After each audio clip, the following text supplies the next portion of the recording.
Здравейте всички, тук е Стилян Георгиев за pokerpro.bg. Днес започвам нова рубрика, която ще нарека ръка на седмицата. Като всяка седмица ще избирам по една ръка от изиграните от мен през седмицата. Или съответно, ако не съм изиграл никакви ръце, не съм играл турнири, ще избера по-стара ръка от по-стара седмица. Но така или иначе, а повечето ръце ще бъдат от по-интересните, по-големи турнири, които играя в неделя. Например, днес съм избрал ръка от турнира Mega Deep в 888 залата. Аз лично играя през скина Lucky Ace, но така или иначе няма значение, турнира е един и същ. Ръката си играе при нива 50-100, като стака ми е малко под началния от 10 000, виждате 8300 и получавам две девятки от трета позиция. Съответно правя един стандартен рейс в ранната фаза на турнирите. Предпочитам да рейзвам до около 3 пъти големия блинд, като разнообразявам без точна стратегия за разнообразяване, малко на случайен принцип. Така и противниците ми никога не разбират точно какво правя, защо го правя. Понякога се чудят, но така или иначе няма как да разберат, защото и аз самия не зная. Говорим за размера на рейза. Именно понякога ще рейза на 300, понякога 250, понякога 275, но го правя на абсолютно случайен принцип.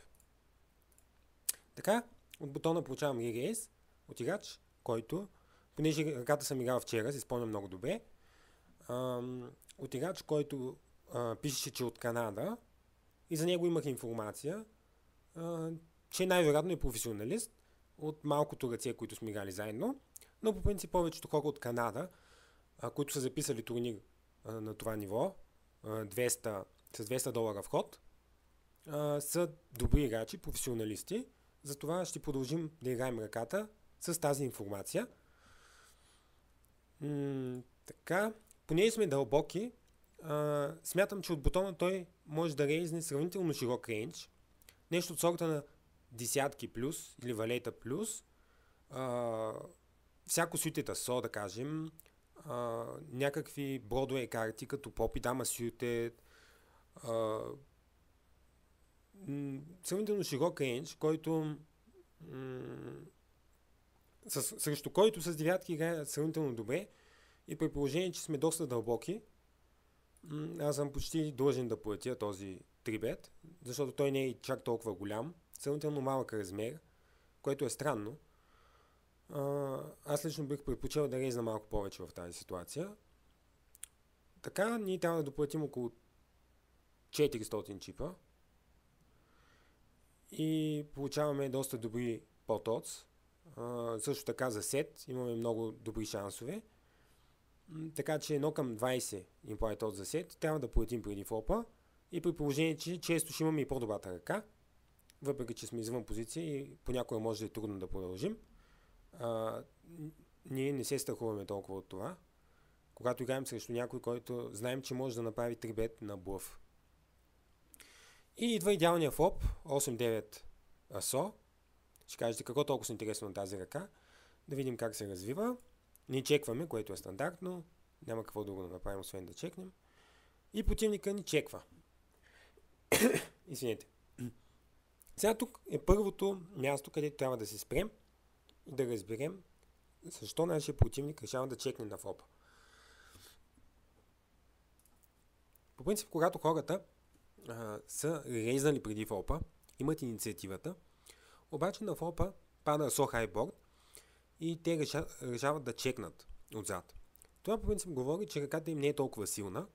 Примерно в повечето случаи играчите не биха чекнали отзад асо и поп в тази ситуация, а биха заложили, защото искат да вземат стойност от ръката, защото имат много силна ръка и с асо и поп биха искали да вземат стойност от асо и дама, от асо и вале, от някакъв дроу. Обаче, когато чекнат отзад, това по принцип говори две неща. Или в тази ръка противника ми има някакво слабо асо, или противника ми има нещо от сорта на попове дами. Или, да кажем, някакъв дроу дори, който иска да изиграе малко по-нестандартно, да кажем 10 вале, Но като цяло хората предпочитат да залагат, когато има дрол в тази ситуация. Защото няма причина да чекват, като могат да се опитат да изгонят противника от ръката. Примерно аз в тази ситуация, ако имам 2 седмици и той има някакъв дрол и заложи, аз винаги ще фолдна. Или ако имам попи вале сютед, попи дама сютед, има много ръце, които той би могъл да изгони, ако има някакъв дрол. Така че по принцип на този борд чекам отзад означава, че той има слабо осо обикновено. Или, както ви казах, попове, дами, валета дори, десятки, някаква ръка, която е слаба, има слабо showdown value и не иска да повдига размера на пода с залог на флопа. Също така той би предположил, че ако заложи с дами на флопа, аз няма как да му платя с по-слаба ръка. Въпреки че мога да му платя с някакъв дрол. Но така или иначе той не иска да повдига пода, иска да види какво ще стане на търна и оттам нататък да преценява. Така на търна пада най-неутралната карта, двойка с партия. И тук аз имам два варианта в този под, да заложа или да чекна. Очевидно. Интересно е, по принцип тук бих заложил почти винаги, когато играя срещу някакъв по-слаб играч, с идеята да направя голям залог на търна и голям залог на ривъра. И след като той чекна на флопа, почти винаги ще ми изплати. Тук обаче реших да приложа различна стратегия, защото бях почти убеден, че противника ми има слабо асо. И в принцип хората, когато им чекнеш втори път на търна, почти винаги си залагат слабите аса в тази ситуация, защото вече искат малко от малко да се предпазят, да вземат стойност от някои ръце, да кажем аз ако имам десятки, да му платя. Повечето хора обичат да залагат. И виждаме, че нашия противник залага 475 в 1500. В този момент, понеже аз бях сигурен, че моят противник не ме познава, аз го познавам, защото пише, че от Канада. На мен това ми стига и имах примерно 50 ръце в този момент негови, с някакви сравнително нормални статистики. На мен това ми беше абсолютно достатъчно, за да разбера, че той е професионалист. Демек изкарва пари от покер. И на мен това ми стига, за да преценя в тази ръка точно по какъв начин да си отиграя сета. Сега в случая той залага една трета пода на търна, нещо, което веднага ми стана много приятно, когато го видях. Защото знаех, че неговия малък залог на търна може да го накара да ми изплати много чипове. Защото когато го рейзна, защото аз в тази ситуация го рейзвам, мисля, че е очевидно, че вече трябва да го рейзнем. Когато го рейзна, моят рейз изглежда доста на блъф. Защото все пак той залага малък размер, малко в съотношение с пода, само една трета. И когато аз го рейзна, моят залог изглежда на блъф. Защото все едно аз съм видял, той виж колко малко залага, сигурно има попове, аз мога да го изгоня от ръката. И в неговите очи, той тук ако има слабо асо, ще му бъде изключително трудно да фолдне. Защото има много малко ръце, които бих играл аз по този начин и го бият.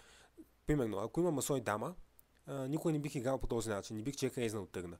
По-скоро бих си заложил моето асо и дама или да кажем асо и вале. И в този случай, обзето него бие само сет. И да кажем асо и 9 сютед понякога, обаче това е сравнително рядко. Или 8 и 9 сютед, някаква подобна ръка. Но той би предположил, че много често аз имам някакъв блъф в тази ситуация. И аз бях сигурен, че тук той ще ми плати на търна, както и се получи. Виждате, на търна вкарахме по 2000 чипа. Аз ако бях заложил първи, нямаше как да вкарам 2000 чипа никога в пода. По-скоро бих заложил 1000. Защото е много странно изведнъж 2000 да заложиш на търна. Поне аз не съм виждал играчи да го правят. И аз лично никога не би го направил, да заложа изведнъж 2000 в 1500. Макар че може би могло да бъде добра стратегия, но по този начин моята линия изглежда много повече на блъф. Защото той залага малко и ние го рейзваме. И виждате, на ривъра пада една интересна карта, излиза флъша от флопа. Но понеже аз имам сравнително много опит в такива ситуации, аз знаех, че всъщност тази карта е добра. И веднага влязох all-in на ривъра. Ще ви обясня защо. Първо, моята ръка, макар да е възможно да имам флъш дрол, по принцип повечето хора биха заложили самите те на търна, ако имат флъш дрол. Аз също бих го направил. ако имам флъш долу на търна, по-скоро бих заложил първи, отколкото да правя някакъв странен чек рейз. Защото така много по-лесно презентирам, че има масо и дама, да кажем. Отколкото да чек рейзна. С чек рейз на търна все едно имам сет и нищо друго. Пък той е много по-трудно да имаш сет, отколкото да имаш просто масо и дама някакво. Така че на ривъра тук тази карта не е толкова лоша, защото аз много трудно ще имам флъш дро на търна и съответно на ривъра много трудно ще имам флъш, когато излезе флъша. Затова моят противник тези неща ги знае. И аз бях сигурен, че ги знае, защото той е от Канада. Само това ми стигаше в тази ръка, за да преценя, че всъщност ривъра е изключително добра карта. Тук бях сигурен, абсолютно сигурен, че ще ми плати. Защото ривъра е каро. Нали, виждате, излиза флъша. И по принцип в неговите очи, ако аз съм чек рейзнал на търна на някакъв блъф, случайен блъф, примерно 10 дама, видял съм 500, че залага в 1500 и съм решил да го чек рейзна, в неговите очи, когато излезе флъша на ривъра, аз със сигурност ще го блъфирам, защото ще си кажа каквото ще да става, тук е излязъл флъша, тръгвам и го блъфирам. И в неговите очи аз винаги блъфирам в тази ситуация, затова той ми снап колна. Демек, плати ми веднага на секундата, нещо, което очаквах. Ето виждате с каква ръка. Слой 3.